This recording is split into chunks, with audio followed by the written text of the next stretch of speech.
After a period of footy, Allah Rabbil Izzah sends down the water. This water is like a sticky joy substance and throw it. And from it, Allah Rabbil Izzah remakes the bodies of the human under the grave, under the soil.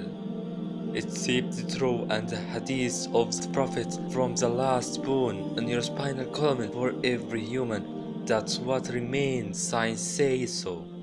From that Allah Rabbil Izzah remakes you, orders Israfil, come up again Israfil. So the blower of the trumpet is resurrected, he come back again, and then he tell him, blow again, and the blown, and the blows again, they are standing and they looking.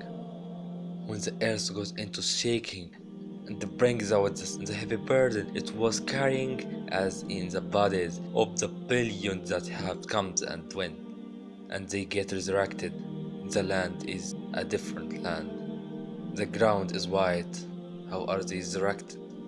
The Prophet ﷺ says, barefooted, naked, and circumcised.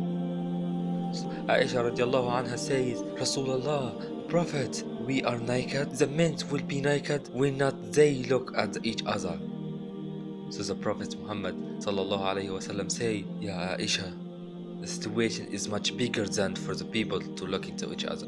And they come out of their graves, there is darkness, and you see some people lights around them towards the right, and in front of them is light bright.